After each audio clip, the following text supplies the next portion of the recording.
So another important part of any kennel position, either A or B or the juniors, is the laundry. So it's obviously better to have, even if it is really busy, it's better to have clean washing sitting around than dirty washing. So even if you don't have time on the weekends or something to actually fold it, if you can at least just get it washed and hung out, then that is great. So we in the kennels don't use a whole lot of towels and whatnot. It's mainly the grooming side of it, so there is a fair bit of it to get through. So with the washing machine, it's just the regular washing machine. When you turn it on, it is already set to where you want it. You just press go. You obviously don't want to overfill it, otherwise it's not going to spin down. If on here it starts beeping and it says balance, then you've got too much stuff in there and it's off balance, so you'll need to remove some or move it around so then it balances and will go through a spin cycle.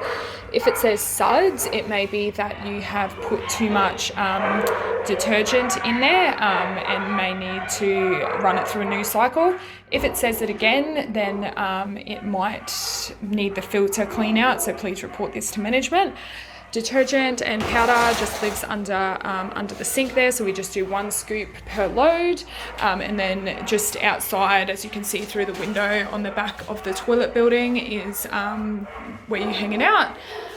If it's raining then and you can't hang it outside, then you can just use your imagination, just hang it over like the kennels or something like that until it's the sun comes back up.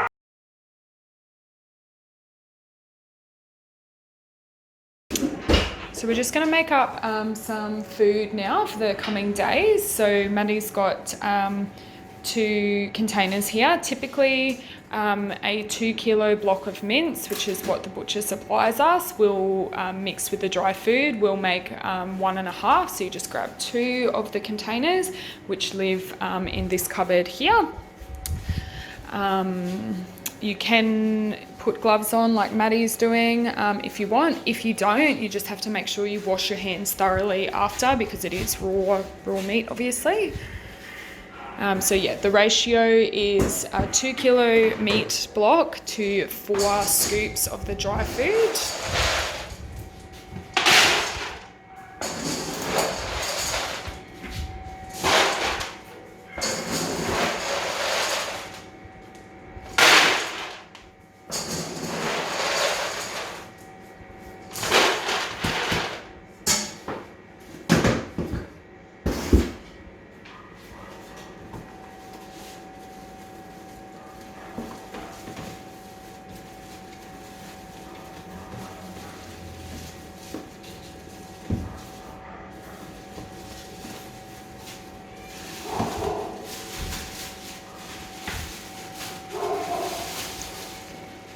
And then like Maddie's doing, you just pour the whole thing into one and then separate it in half to put in the other one, roughly.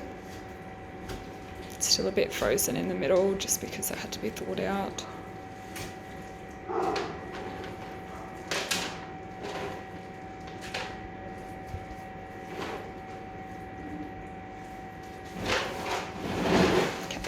Just mix it thoroughly through all the dry food just to make sure that it's all broken up and mixed through. You do that for both of them. You then, once you've done all that, you then just, in this drawer here, there's some tape. So you just grab a bit of tape and the Nico. You just write the day and the date on it, like this one has here. And it lasts for 3 days. So that way the girls know if it's not used by, in this case, Friday, it's to be thrown out because of the raw meat in it.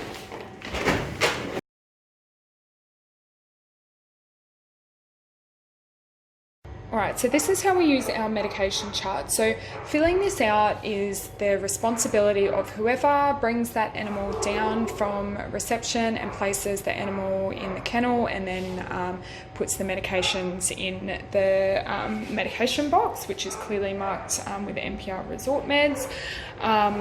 Sometimes the receptionist may fill out what is needed on your sheet, like we've talked about, and then they will pass that information over to kennel person A or B, and delegate them to fill this out. Either way, someone must be responsible for filling this out as soon as possible.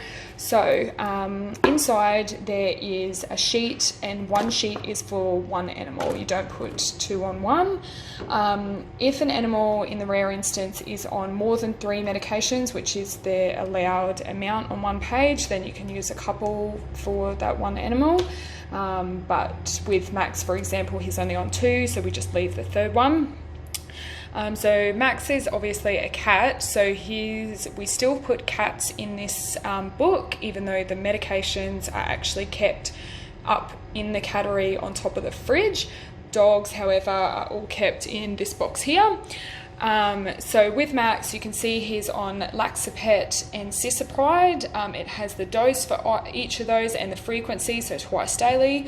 Any special instructions, so that's important. So with Max, for example, his owners have been kind enough to let us know to open his capsule and tip it into his food rather than having to try and force it down his throat. It's a much easier way of doing it, so that's what the special instruction is for, or if it needs to be given with food like his Laxapet, etc.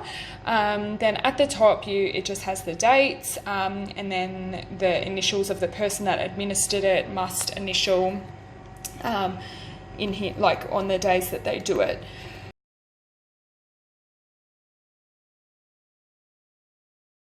Okay, so another service that we offer our clients at NPR is medication administration for their pet. So it is a high risk area for errors due to miscommunications that can occur. So we have a few safety nets in place to prevent that from happening. The first being our cage tag. So it has the section for medications and medical notes, which we'll go through a little bit more in the cage tag video, but that's the first one.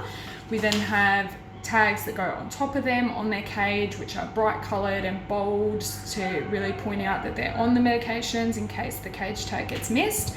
We then also have the medication chart, which lives in the food prep room and is filled out when the medications are collected from the meds box. We then also have the iPad with Pet Tech Pro that has the daily check of medications, AM or PM, in there as well. So there is 4 safety nets to really make sure that we stay on top of our guests' medications.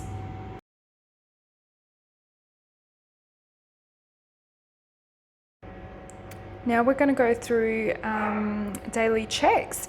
So once you've logged on, down the side here is a tab for daily checks, same as your digital evaluation. So you just go across to the side and click on it. So there are a few different ones. So you just sort of, if you're scanning all of them, you just go select all activities. If you're picking one in particular, you can just select that. So for the medication one, obviously, we're just going to click medications, and you just go select all kennel blocks and click go. Okay, so it's got it here, as you can see. So all this tells us is that Max needs an AM medication schedule. It doesn't actually say what type of medication or what dose or anything, and that's what we rely on the medication chart for. So this, like I said, is just another safety net to make sure that it's actually given, and that you can see here that it's recorded by Maddie that she did that this morning, and we will do it again this afternoon.